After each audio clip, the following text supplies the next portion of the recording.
Welcome to the Radical Brilliance podcast with Arjuna Arda and brilliant guests from around the world who are contributing to the evolution of humanity.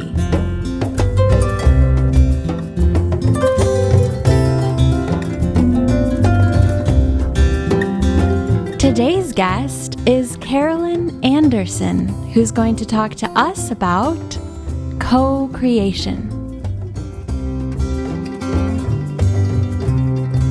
And here's your host, Arjuna Arda.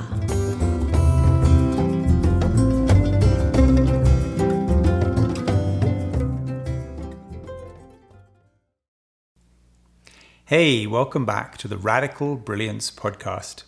Today's guest is Carolyn Anderson, who is the co-author of the Co-Creator's Handbook, now in its second version.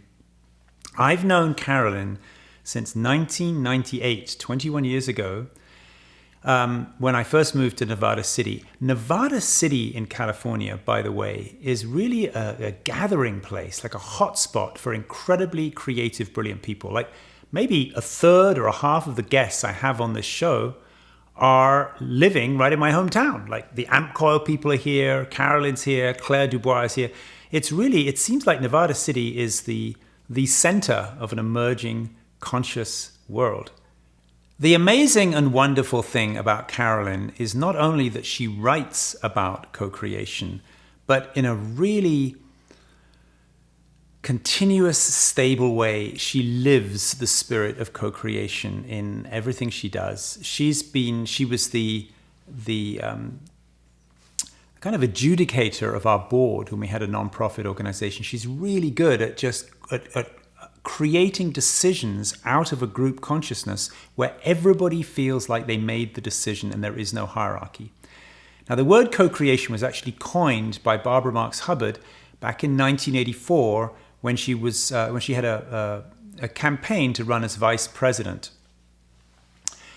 And the word co-creation is really in contrast to the dominator model that we've been so used to. One, it's like the genius with 1,000 helpers, or sometimes in current times of political leadership, it's often the crazy idiot with 1,000 helpers. But one way or another, the dominator model means that one person runs on their charisma, they're really the forcefulness of their personality, often their narcissism, and everyone else just falls in line. It becomes a sort of narcissistic, codependent situation. Co-creation really means that it requires a shift from both sides. The dominator relaxes their need to dominate and becomes in a position of servant leadership, but also the people who are being dominated reclaim their power so that decisions can be made co-creatively. Now, Carolyn is not only someone who knows about this and talks about this, she's someone who lives it in her every single interaction. So please enjoy this conversation with her that happened right here in my living room a few months ago. And I hope there'll be a lot of things you can hear in this conversation that you can integrate right away into the way that you interact with other people.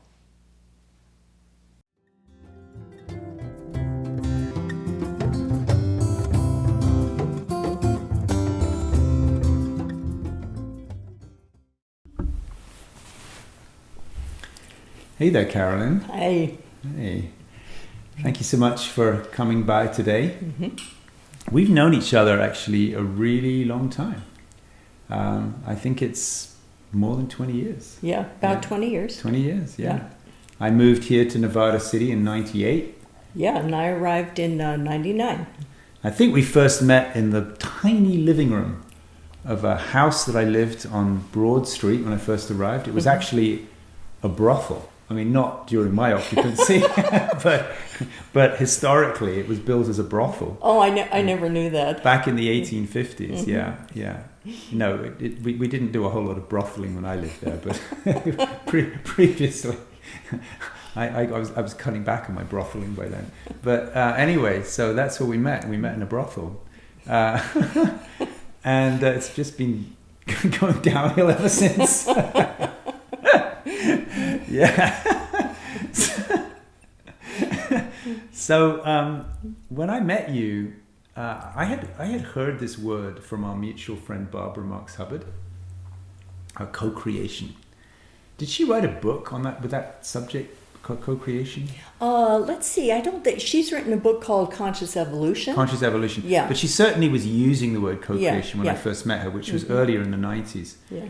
But when I met you and your friend Katharine Roske, you came up with this manual that I'm actually holding in my hand now. Most people can't see it because we're on audio, but it's the Co-Creator's Handbook, which is now in its second edition, second version. Mm-hmm. And it really gives legs and feet and arms to a concept and makes it livable. So let's get started on this, because we've got a lot of ground to cover. Mm-hmm. Perhaps you could just explain to us, what does the word co-creation mean? Yeah. Well, this morning I Googled the word co-creation because when as you suggested... You figured finally you better figure out what you're talking about, right? Well, I want to see how big is it out there. I see. How big is it out there? How popular is this word? Because as you say, when I first got involved with Barbara Hubbard in 1983, I heard Barbara use the word, and I was aware that Findhorn community in northern Scotland was using that word in relationship between humans and nature, primarily. Right. So that's like a small community and Barbara Hubbard. This morning, there are over 6 million results if you Google the word co-creation. Mm-hmm. And they mainly have to do about business. So in business, I would use the word cooperation or collaboration. Mm-hmm. But their definition of business is that it's an economic strategy where stakeholders come together to produce either a result or give a service that has a mutual benefit. So it's sort of the bottom line is the economics of it. Yeah. And the thing that I know about that is that often if you're working in an office, you may not like your manager. You may have distaste for this individual, but yet you can produce something together. You can cooperate with that person and get something done because it's to your mutual benefit. Yeah. Co-creation, the way we define it, doesn't work that way. Mm-hmm. So there's a lot of definitions, but the one I like best at this moment is consciously aligning with the creative process of nature. And that's both internal and external. It's personal and it's collective. But what's imperative here is that co-creation happens essence to essence, heart to heart. And I have to honor and respect you or I can't co-create with you. You have to honor and respect me. I'm glad you finally got that point.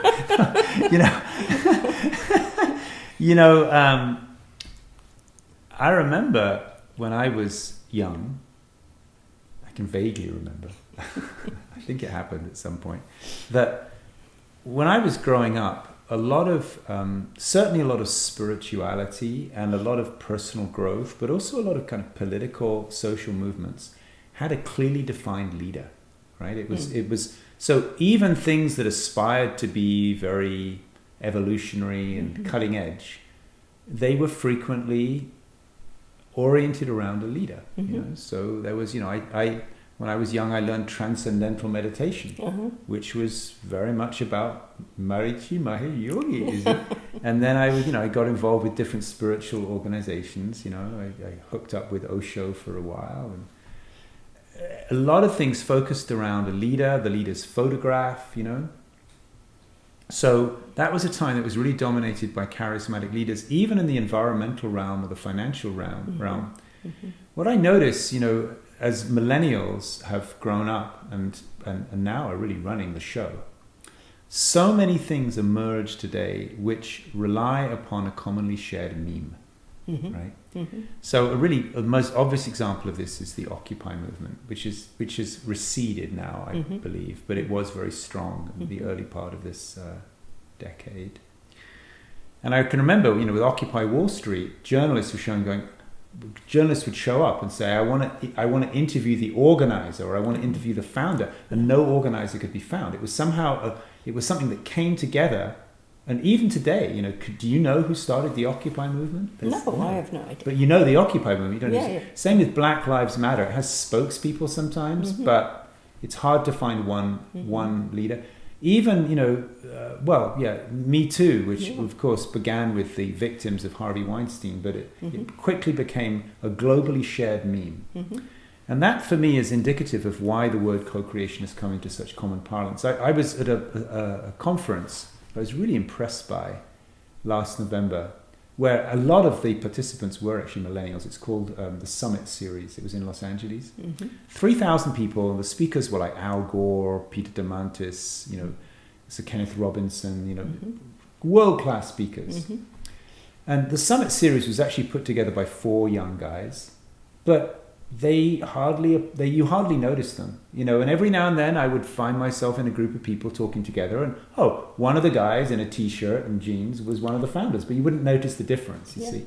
So I think I would just reflect that whether or not people are trained, we have actually altogether shifted from less focus on a charismatic individual and more of the possibility of people coming together. Just to say one more thing about this, because when we were growing up, there were charismatic spiritual teachers, and I noticed today younger people have a deep spirituality, but it's not focused around a teacher or a tradition so much. Exactly. What we say about co-creation is that we're moving collectively, as you just said, out of a dominator hierarchical model into a partnership model. Yeah. So if we were to use a symbol, we would say we're moving out of the pyramid structure where the guy at the top, the CEO, the manager, is telling people what to do, to the circle, the model of the circle, where we're co-equals. Yeah. We're working together, Yeah, and with a circle, a circle doesn't need to have any center, the center's in each of us. Exactly, and that's such a deep thing to tune into, that the center can be everywhere simultaneously. Because to me, when I feel that possibility that each person is, in a way that's kind of illogical, each person is simultaneously the hub at the center of everything, So it's like you are the star of the movie, in which I'm an extra, and I'm the star of the movie in which it's happening simultaneously. Yeah. And that actually allows for tremendous empowerment, It allows for you not to go along with other people's agenda, but actually to live life from your values. Yeah, that's what we feel about co-creation, is that when you move out of that hierarchical model, you liberate creativity, you create more love and connection, and you empower people, both individuals and groups. What we're all about here with this podcast, Radical Brilliance Podcast, and the company, the Radical Brilliance Project that you're a part of, what we're really all about is empowering people, supporting people, to make the greatest possible contribution they can to a saner, more sustainable planet. Yeah. So we don't have to participate in mass destruction. We can actually become players in evolution. So how is co-creation relevant to that? To people who want to make a difference, who want to see reforestation and climate change reversing, who want to see juster financial systems, for people who want to see a better world emerging, how is co-creation relevant? Well, it's a process that calls forth the genius of each person in that circle. Yeah. And so some of the basic elements of co-creation are, first of all, and this is a non-linear process. It's just like nature. It doesn't go 1, 2, 3. But one essential ingredient to co-creation is you can only create as consciousness. You can't be identifying with your roles or your position. I'm not coming to you as the co-director of Global Family. I'm coming to you heart open, essence to essence, 2 people on a journey here to give our best. Right. And what happens is when we join our genius together, that really liberates more creativity. What I immediately notice is when we meet as consciousness or when we meet as love, we're actually not meeting as 2.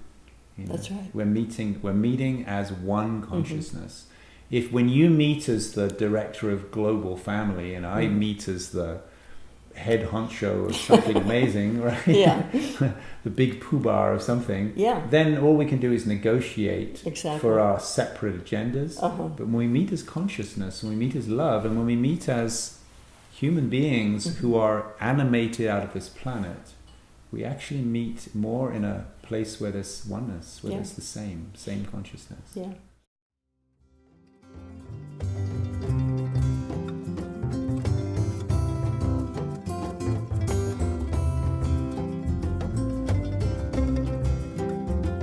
If you're enjoying this podcast with Arjuna Arda and his radically brilliant guest, you might also enjoy our 8-week online group coaching program.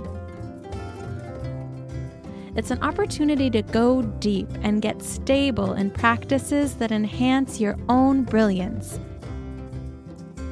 We only take 20 participants at a time, so in a small and intimate group, you can go through the whole Radical Brilliance cycle. You'll have an accountability partner in another brilliant aspirant from somewhere around the world. The 8-week coaching program involves 8 one-hour webinars with Arjuna Arda and a group of other Radical Brilliance coaches. You'll also receive 1 30-minute coaching session with your own personal coach every week and 1 90-minute coaching session with Arjuna himself. It's the ideal opportunity to drop deep into yourself, into the source of your own creativity, and to get support for an entire 8 weeks of mining your own radical brilliance and bringing it forth into a project or creation that can truly serve the future of humanity. Find out more at radicalbrilliance.com and click on the Programs tab. So another one of the basic ingredients of co-creation is building and maintaining resonance, holding that heart field, holding that love and respect for one another so that we can co-create. Yeah, I call resonance the invisible field of co-creation.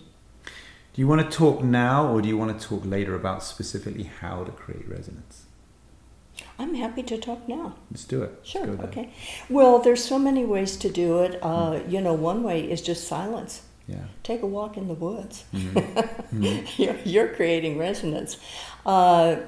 We've all experienced it at some sort of a concert or even a ball game where you're sitting with the people, they're all cheering for the same team. That's resonance.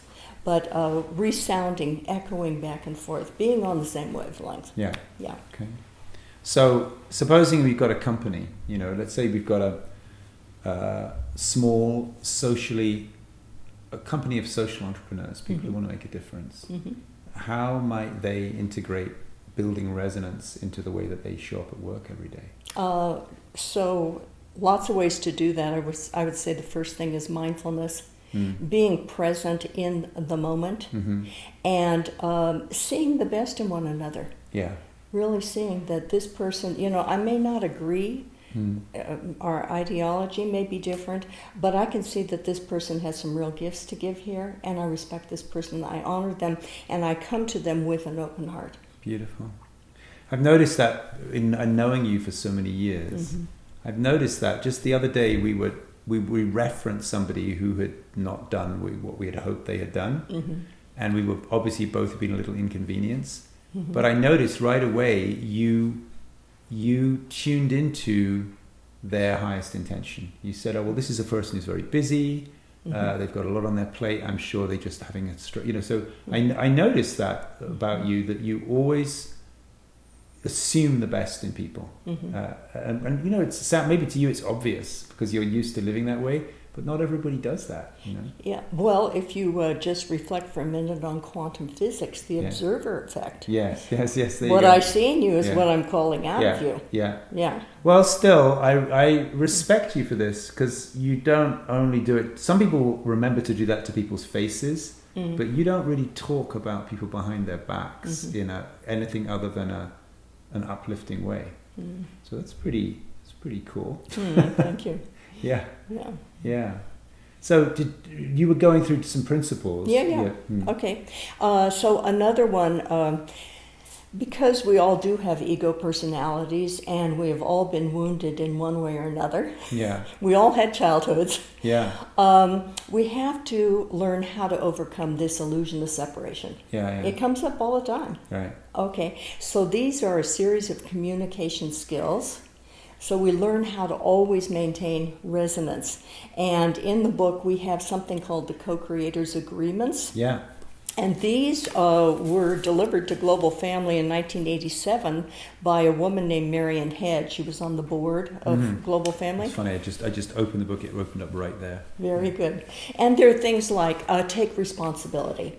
I take responsibility for my creations, my reactions, my actions, and so on. So they are sort of a foundational basics for how we want to relate with one another. Do you have these co-creators agreements? Do you have them on a set, or do you have them as a PDF, as a standalone document? Of course. How would you feel if we put a PDF download right on the page? Yeah? Absolutely. The only thing I want to add about this is because they are co-creators agreements, we ask people if they use them, and thousands of people and groups have used them over the decades. We want them to co-create them. Yeah. So to change the words, throw some of them out if you don't resonate with them. Yeah. Add your own, change the words so that as a group you're owning them. Like you can say yes to this one. I like this one. Yeah, beautiful. I'll just say a few here because I've got the book open. They include things like be mindful, realize potential in yourself and others, follow guidance, communicate with integrity, act with integrity, which means keeping agreements, I imagine. Yeah. Deep listening, these are great. Deep listening. Have a spirit of curiosity. Honor each other person. Wow, this is fantastic. Appreciate contribution. I mean, I've read this before, but it's just, it's fresh.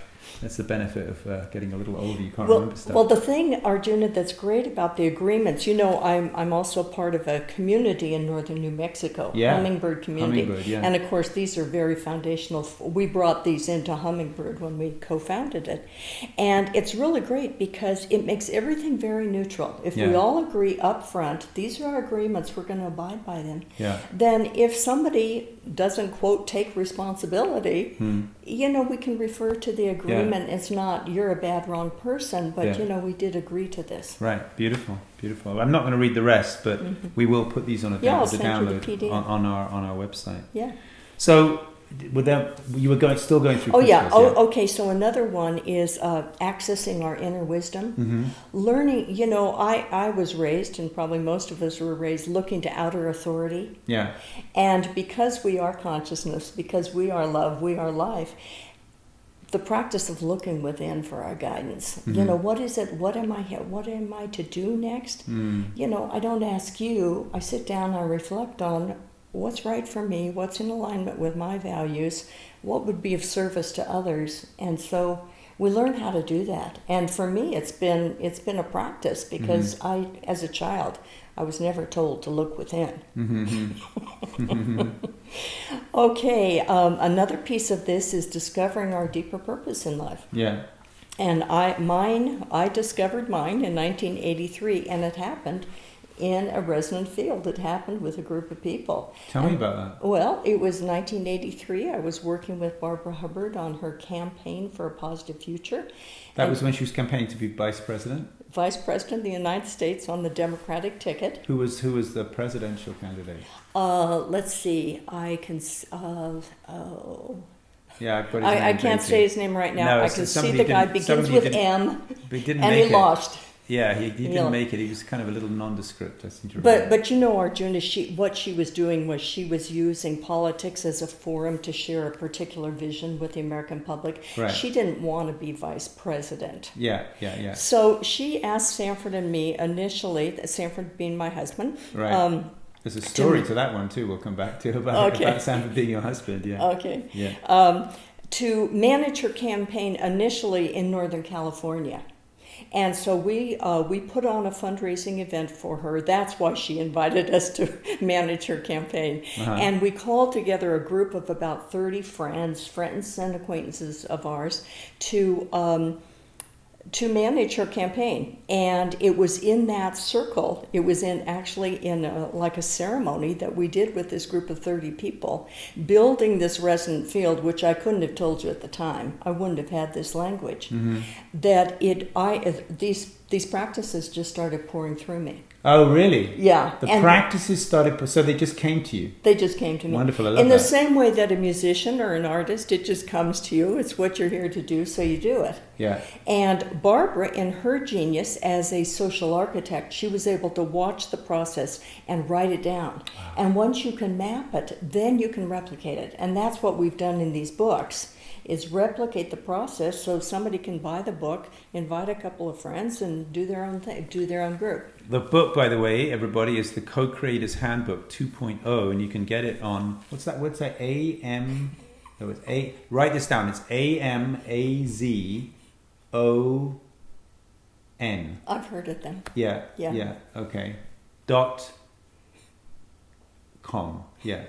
AMAZON.com. You can get this book there. Yep. As well as a few other things I think they sell too. Yeah.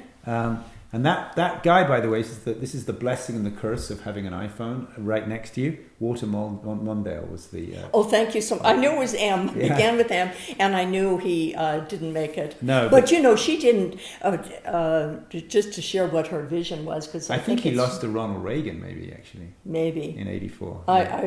I forget. I know that the convention was in San Francisco. Right. But, my energy was into supporting the... this vision of Barbara's, and the vision was, at that time she called it creating a peace room in the office of the vice presidency. Mm-hmm. And because the vice president doesn't have a well-defined job, let's give this person a job. And so it was to map, track, connect, and communicate what's working in the United States. Yeah. And she saw that there would be a peace room in Nevada City, yeah. There'd be one in LA, and so on. And so it's a great idea. Yeah. Let's amplify what's working. So that's why she was running. And actually, the big success was that she was able to give a speech at the Democratic Convention. Yeah. Called "To Fulfill the Dream" was the speech, and people can watch it on YouTube. All right. Barbara Marx Hubbard, "To Fulfill the Dream." All right. Yeah, interesting. it's great. Interesting. And yeah. she's amazing. She's a dynamo. She's like in her late 80s now. 89. 89. Uh-huh. And she's still going strong. Full speed ahead. Full speed ahead. Yeah. I can remember my son Abby and I, we went to spend a weekend with her. We were actually recording a kind of an online course together. And so we stayed at her house. It was in Santa Barbara at the time. Uh-huh. I can remember after a weekend with Barbara Marx Hubbard, I needed several days to recover. That was exhausting. She's amazing. Yeah. So let's talk about practices. I think it's so wonderful that you've been able to map all this. So let's get into some of the really specific practices that people can use and become more co-creative. Yeah.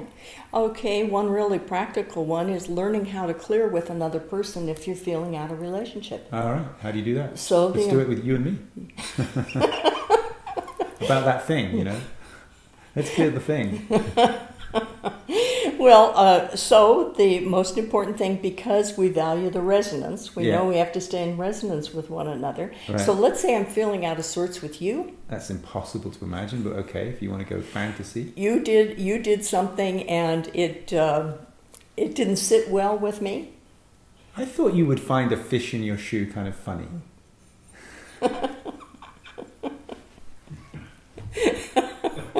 I thought it was entertaining. Yeah. You didn't like that? No, I was thinking of the time you pushed me out of the way because you wanted to be ahead of me in the line. I would never do that. I would put fish in your shoe, but I wouldn't do that. Okay, let's pretend. I pushed you out of the way to be... The line for what? For a movie. A movie? A movie, yeah. I pushed you out of the way so I could be ahead of you in a line for the movie. Because there was a long line, you wanted to make sure you got in. And I pushed you aside? Yeah. This is cutting to a nightmare scenario, okay? God. Okay, so the first thing I do... This is the most traumatic podcast I've ever done. Okay, go on then. Okay, so the first thing I would do is slap me back. No. Because of the agreement maintain resonance. Oh, thou shalt not slap. That was agreement number 14. Maintain resonance. Okay. I want to stay connected heart to heart with you. Right. So I've got to clear this with you. Yeah. Because otherwise I'm going to have judgments, I'm going to blame you. Well, I may avoid you. Yeah. Whatever it's going to be. So this happens all the day. It does. All the time. It does.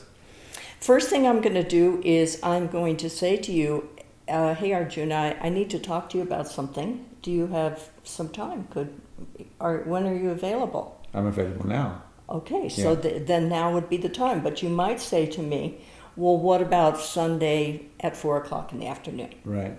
So another rule about clearing with a person is you have to make sure that the time is open-ended. It can't be, I've got 20 minutes. No, right, because it might take longer. It might take longer. Yeah.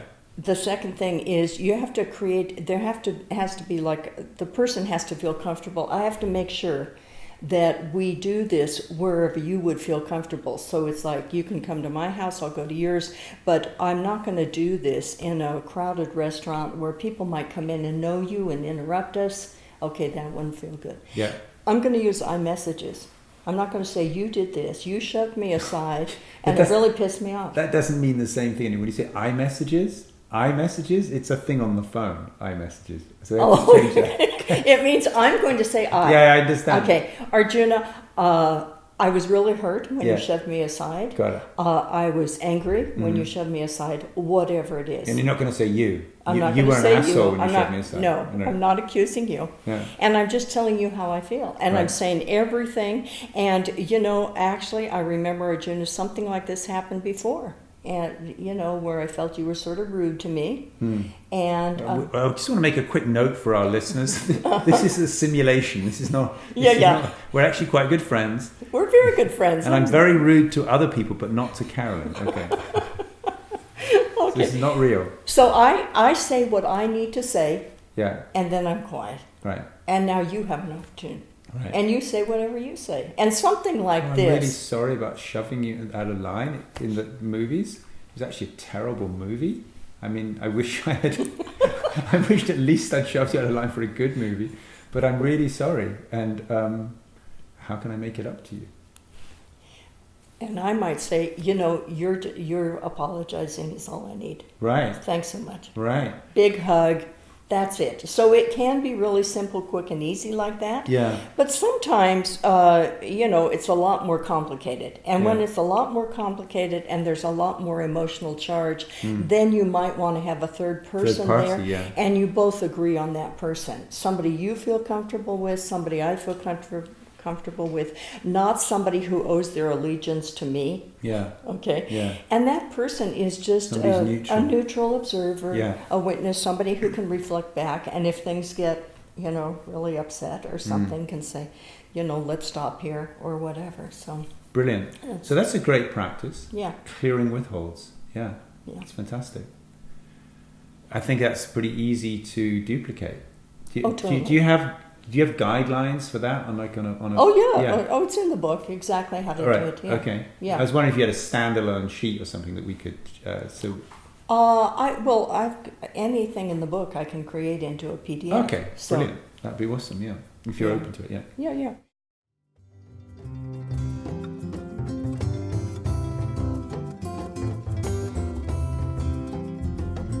As you're listening to this conversation with Arjuna Ardha and his radically brilliant guest, you might feel inspired to go deeper into your own expression of radical brilliance.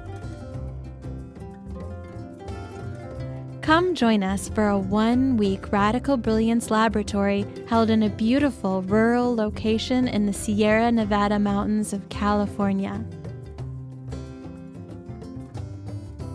During the laboratory, you'll have an opportunity to dive deeply into all 4 quadrants of the Brilliance cycle. This means you'll be able to explore experiences of consciousness without boundaries. And you'll be able to start accessing original impulses of creativity from within yourself that can become your unique contribution to the world.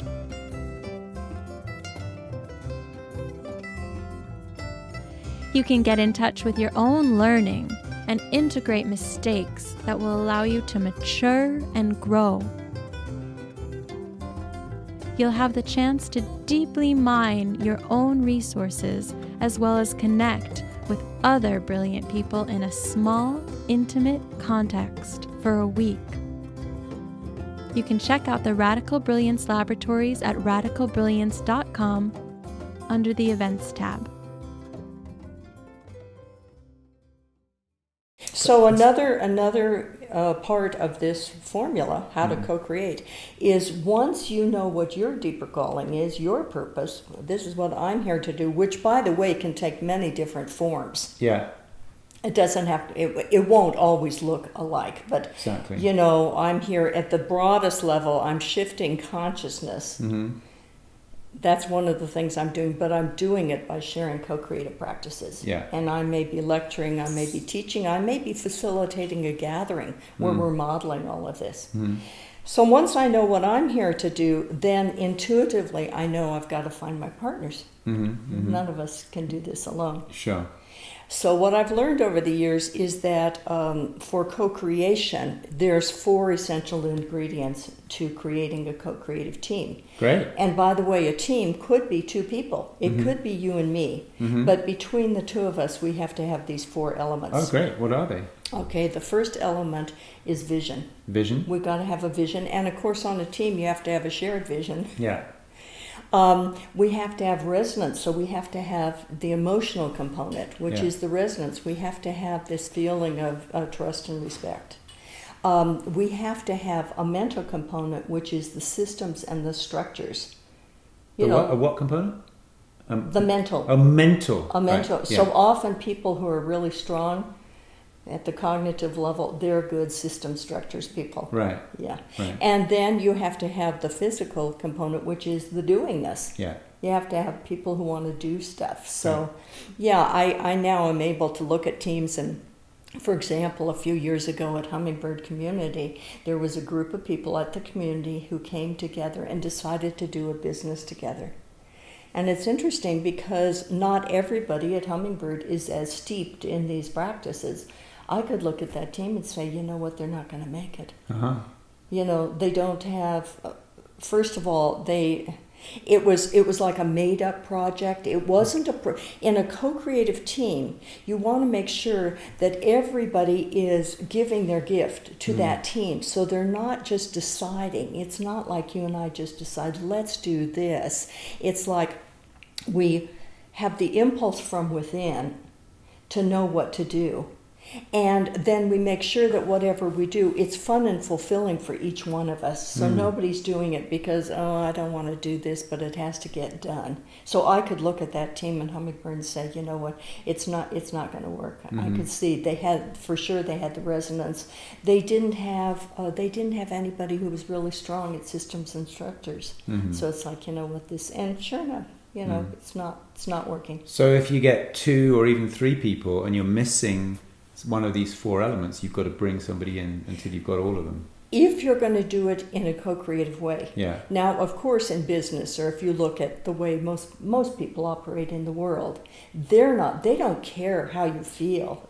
You know, my son works for a big company, and he does what he does, and he enjoys it. It's his passion. But, you know, it is in a hierarchy, and his boss doesn't really care if he's happy. Yeah. You know. That's actually something in the Radical Brilliance project that we put a lot of attention on, and it kind of slightly surprises people, you know, because we've got a young woman we really like a lot. She lives in New Zealand, and she does our blog. She does all our social media stuff for us, you know, Facebook and blog and stuff. And at some point she had a health thing going and wanted to push on through and get it done. And I said, you know, if you're not feeling well, it's probably not going to be a lot of fun for you to have to put this blog up, right? Yeah. And she said, yeah, but it has to be done. I said, no, honestly, your well-being is more important to me than getting the blog out on time. Yeah. And she was very disoriented by that, but she's gotten used to it now, that we care about her more than getting the job done. Yeah, that's And beautiful. of course that creates sustainable relationships. Absolutely. Yeah. Yeah. Then another component, co-creation, is how do we make decisions? Yeah. You've got this business now, and you've got a very strong personality, so it'd be pretty... What? Yes, you. It would be pretty easy for you to just sort of dominate the thing and, you know, tell people what to do or say, I've decided this, and therefore, okay. Yeah. But in a co-creative model, because we're guided by our inner knowing, let's say, The way we make decisions is we follow that inner impulse, and we ask ourselves, is this in alignment with my personal values? Is this bringing forth, do I want to do this? Would this be fun for me, uplifting for me? And is this good for the team? And is it good for society? Right. Am I making a contribution here? Yeah. So it's very different from, I've made if I go back in my life, I made a lot of decisions by list A and list B. These are the pros, these are the cons, therefore I'm going to do this. As opposed to really feeling like, wow, this really feels like something for me to do. This would be great. Yeah, got it. So you're saying really, it comes back to this thing about the center of the circle is everywhere, that when you have a project, you're aiming for each person to feel like they have ownership of it. Yeah. And back to Barbara's campaign, 1983, the thing that was magical about that team, there were 12 of us in the San Francisco Bay Area, and we ended up, managing the whole campaign. She fired her staff in Washington, D.C., and she moved herself out to Palo Alto, to the back room of our house, is what happened. You were in Palo Alto? We were in Palo Alto. All right. Yeah. So Apple Computer was just getting invented around that time as well. Yeah. Well, Silicon Valley, for sure. Yeah. But what happened with that team that was so remarkable, because 12 of us, it was 6 men and 6 women, All right. is that we had such a balance of gifts. We had everything covered, all 4 of those, plus we were in total resonance. We really loved each other. And these were really competent people. These were fantastic people. It was actually before we did this ceremony where people stepped forward and decided, I want to be part of this. Sanford and I had actually sat down and we had made a list of our dream team. And we said, boy, when we look at these people who are coming, because we knew all of them, if we could have our dream team, and it was the 6 men and the 6 women who stepped forward and said, I want to do this. So because of the resonance, because of the capabilities, we were so productive, and we had such a good time. There was so much humor, so much fun. I mean, it was really a high point in my life, and that's what popped me into my purpose, and, the rest is history. The rest is history. Yeah. It's good for another practice. I love these practices. Okay. Something that people could take home and use, like you've done already. Okay. Well, let's do one on the inner listening. Yeah, good. Okay. Inner listening, yeah. Inner listening. How do you get in touch with? And I know this is a big part of your work. Yeah. Radical brilliance. How do you do it? Yeah. I'm preaching to the choir here. Choir boy of one. Yeah. So what you do is, if I want to get in touch with what is mine to do, first thing I have to do is I have to still the mind.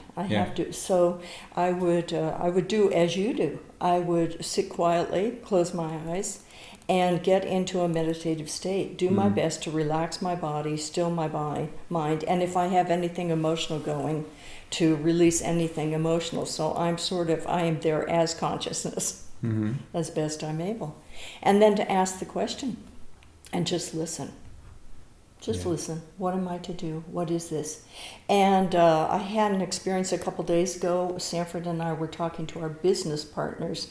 You mentioned Katharine Roske. She and her husband and Sanford and I have a business called Live in Co-creation. All right. And we were talking about, we're about to take a trip to Germany in a couple of months. And we were sort of strategizing about certain steps in a process.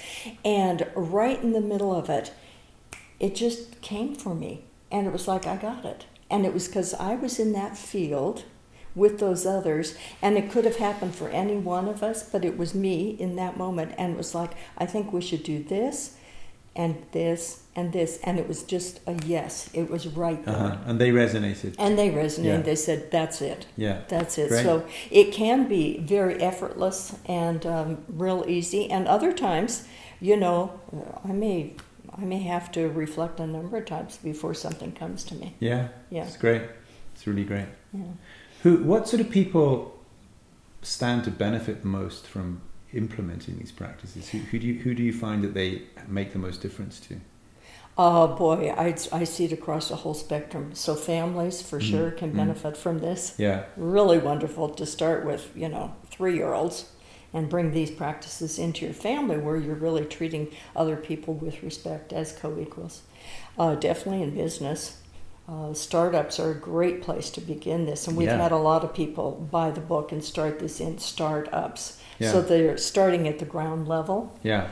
Nonprofits, any project groups, people who are going to just do a project together in their community, follow these principles. Fantastic. So, in education, medicine, the media, every arena of society can benefit from this.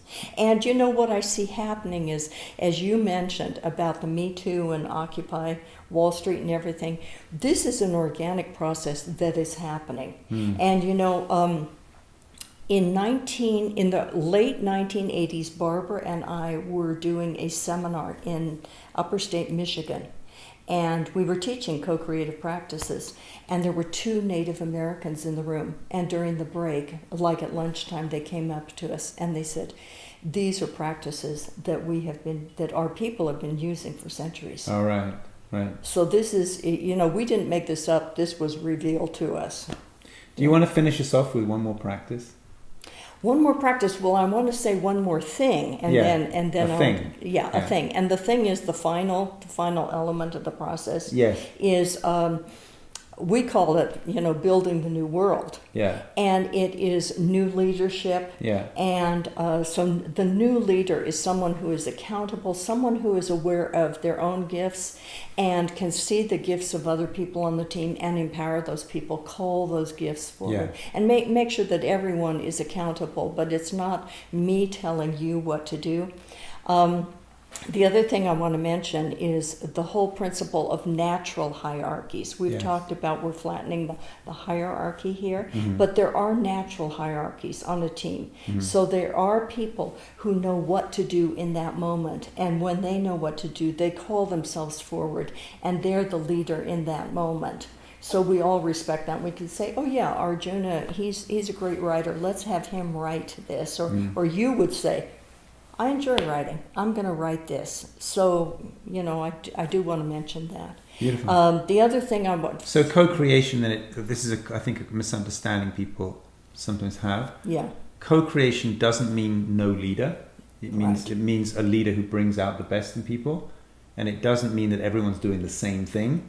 People do still have different areas of strength. Yeah. Everyone's a leader, and you have to have the diversity. Now, what about... this is maybe a little bit of a big topic to bring in towards the end of our conversation, but what about if you have a company and you want to make the company co-creative, do you aspire towards everyone earning the same amount of money? No. No. I think people are making different contributions. If you think of a Steve Jobs, his contribution was greater than his, secretary. Yeah. So... No, I think you have to acknowledge that there are, Yeah. So it's a more subtle thing than people sometimes imagine, because you still have leadership, but it's a different style of leadership. Yeah.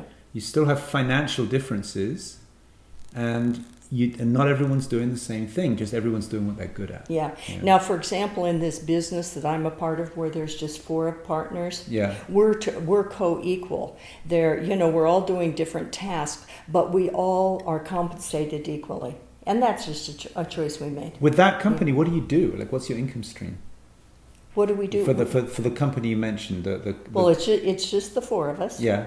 And so our income is basically from our teaching. Teaching seminars and workshops and trainings. And of course, Katharine and I earn money from the book. Yeah, got it. Great. So one other thing I want to say, Arjuna, the final step here, is once you have your team, then the final step is we call the convergence of cores. And we can see this happening right now, that different groups are coming together. We're amplifying our energies. We're amplifying the creativity and the intelligence that's available to all of us. Right. So, if you're a speaker, you need to have a marketing person, a PR person, a video person, whatever. Yeah. And those people may have their teams too. So that's the final step. And we see that happening now. We see a lot of groups that are now, collaborating with one another. Yeah. Yeah. For sure. Thank you so much for coming by today. I really appreciate it. Yeah. There's so much more we can go into this, and I really recommend this book. I read the first edition very thoroughly, and I've kind of dipped into the second edition. But it's a big book, it's an 8.5 by 11 book, so it's big format. It's like 250 pages of a big format, and it's got tons of exercises. So it's a very, very thorough book on how to do this for real. Lots of words in here, I see, lots of chapters, lots of pages. Well, decades of experience. Takes lots of pages. So there's a lot of very practical tips about how to turn a company, how to turn any kind of initiative co-creative, and to get so much more value from everyone's contribution, but also so much fulfillment for everybody. Yeah. Thank you. Thanks so much, and I forgive you for pushing me out of line. What about the fish in the shoe? Yeah, I forgive you for that too. You're very forgiving. I love you. Okay. I'm not sure about that thing you did though, where you put the chewing gum in the tailgate of my pipe of my car. That was a little mean, but we'll work on that one.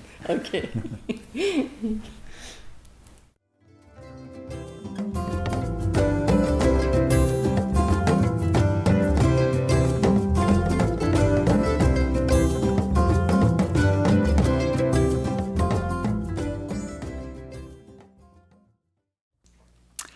Wow. Well, that was Carolyn Anderson, the co-author of the Co-Creators Handbook, now in its second edition. You can buy that book on Amazon, or you can go to their website, globalfamily.org, and you can find out more about her there. So as always, at the end of each podcast episode, I come back, here I am, to suggest a practice for you. And the purpose of having a practice at the end of the podcast is it shifts you, the person listening, from being a passive consumer to being a proactive participant. So you can actually take what you've heard and make it into your life today. And if it rubs off on you, practice a few times, and it actually becomes a meme that has jumped from one candle flame to another. It becomes part of your living experience and you own it. So here's a wonderful thing to do today. Carolyn has already guided us a little bit in this, but if there's anything that you do co-creatively with other people, it could be living in a house together, it could be with your family, it could be at your work, and there's a decision to be made, you could experiment with some of the guidelines that Carolyn prescribes in the Co-Creators Handbook. So first of all, just sit together, sit quietly, sit quietly and calmly together, and just let the thoughts and the overactive emotions just drop away until you fall into a feeling of being at home, of being at peace, of being with yourself. And then the art that she describes is to simply wait for a message or a solution or a decision to arise. And you'll notice it's a very different feeling. When it's I want, or I want to dominate, or even I'm afraid, it has more of a contracted feeling to it. Almost any emotion tied to personal self-interest has a contraction, a kind of urgency somewhere in the body. When you're trying to figure it out through logic, it has more of a sort of spinning, nervous quality in your mind. But you know when this co-creative inner knowing happens, when there's just a calm, slightly amused certainty, like, that's the right thing. There's no need to overthink it. There's no need to get emotional about it. It's just, you know what's right. You know what to do. So if you can do that with a group of people, Jesus used to say, when 2 or more are gathered in my name, but it could be 2, 3, 4 people. When everybody starts to fall into you, now it may be that you all have the same message together. It may be somebody gets the clarity and they speak it aloud, but everyone else immediately goes, yeah, that's it. So experiment with that. I really encourage you, while this podcast is still fresh in your mind, experiment with your family, with people you work with, if you're part of a non-profit organization, if you're part of a group of any kind that does anything. Experiment with decisions in this way until you start to notice what it's like to tune into a decision or an outcome that is no longer attached to your personal self-interest, but completely tuning into a co-creation with an intelligence beyond our own thinking. Thanks a lot for being here, and I'll look forward to hanging with you again next week.